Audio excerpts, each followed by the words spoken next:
Mia pressed her palm against the observation window of the xenobiology lab, watching the creature pace in its containment cell. The being stood roughly 8 feet tall, its 6 limbs moving with an unsettling grace that reminded her of a praying mantis combined with a wolf.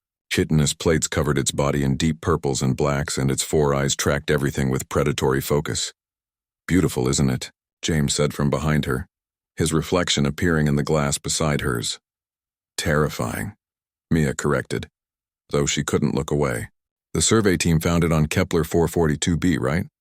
In those ruins?" James nodded, adjusting his research tablet. "Yeah, docile as a lamb when they approached. It just followed them back to the shuttle. Command thinks it might be domesticated, or at least used to sentient contact." He paused, frowning at his data, though we can't figure out by whom. "The planet's been dead for at least 10,000 years. Mia turned from the window, rolling up the sleeves of her lab coat. The movement exposed the tattoo that wrapped around her left forearm. Intricate Sanskrit verses from the Bhagavad Gita, something she'd gotten during her philosophy phase at university. The ancient script flowed in elegant curves down to her wrist. "Maybe it's a pet that outlived its owners," she suggested. "Some species have incredibly long lifespans." "Maybe." James didn't sound convinced. "Want to help me with the feeding protocol? It hasn't eaten in 3 days, and xenobiology wants us to try different food sources." They entered the sterile prep room adjacent to the containment cell. Through the reinforced glass, Mia could see the creature had stopped pacing, its head tilted in their direction, watching with an intelligence that made her skin prickle. James activated the feeding mechanism, a robotic arm that would deliver various protein samples through a small portal in the cell wall. "Starting with synthesized proteins based on Kepler's indigenous life forms," he narrated for the record. The creature approached the offered food, sniffed it with the breathing slits along its neck, and turned away with what could only be described as disdain. "Sample 2, Earth-based proteins," James continued. "Same reaction." The creature returned to the far corner of its cell, curling its limbs beneath its body. "This is useless," Mia muttered, moving closer to the glass. "Hey there," she called out softly, knowing the being probably couldn't understand her but unable to help herself. "What do you eat, huh? What did your people feed you?" The creature's head snapped toward her, all 4 eyes fixed on Mia with sudden, intense focus. Mia?" James's voice carried a note of concern. She took a step closer, raising her hand in what she hoped was a peaceful gesture.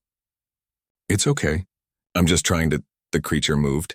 One moment it was across the cell. The next it had crossed 20 feet in a blur of motion and slammed against the glass. Mia stumbled backward with a yelp, her heart hammering. But the creature wasn't attacking.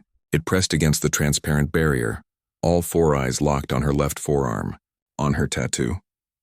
A sound emerged from its throat, a deep, resonant vibration that made the floor hum.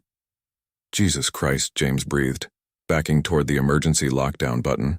"Mia, move away slowly. Wait." Mia's voice shook, but something in the creature's posture had changed. The predatory tension had transformed into something else.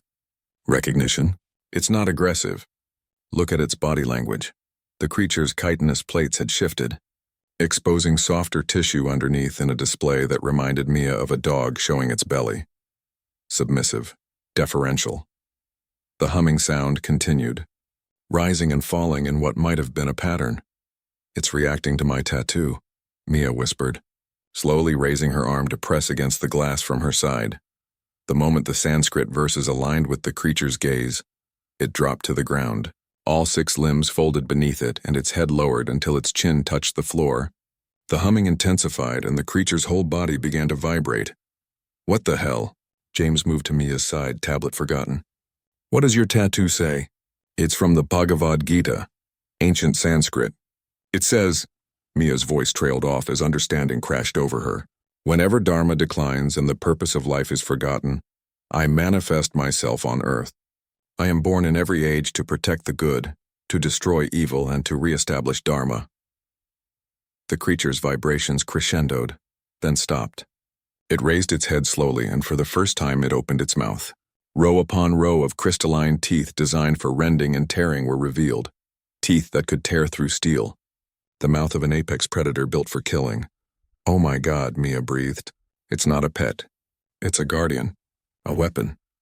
James pulled up historical data on his tablet with shaking hands. The ruins on Kepler 442b, the archaeological team noted massive defensive structures, evidence of a siege that lasted decades. He looked up, his face pale. They weren't trying to keep something out. They were trying to keep something in. And we just brought it onto a space station with 15,000 people. Mia finished. The creature remained prostrate, its 4 eyes never leaving the Sanskrit on her arm, waiting obedient, a living weapon recognizing the language of its ancient masters, a language that had been dead on Earth for thousands of years, but that apparently had spread across the galaxy long before humanity ever reached for the stars. Mia's hand trembled against the glass. Somewhere in Earth's distant past, humans had traveled to the stars. They had created guardians, apex predators designed to protect and destroy on command.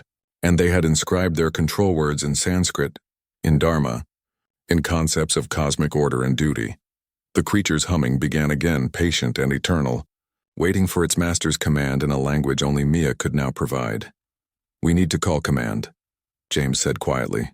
"We need to tell them what we've really found." But Mia couldn't move. She stared at the ancient weapon before her, at the tattoo on her arm that had suddenly become so much more than decorative ink.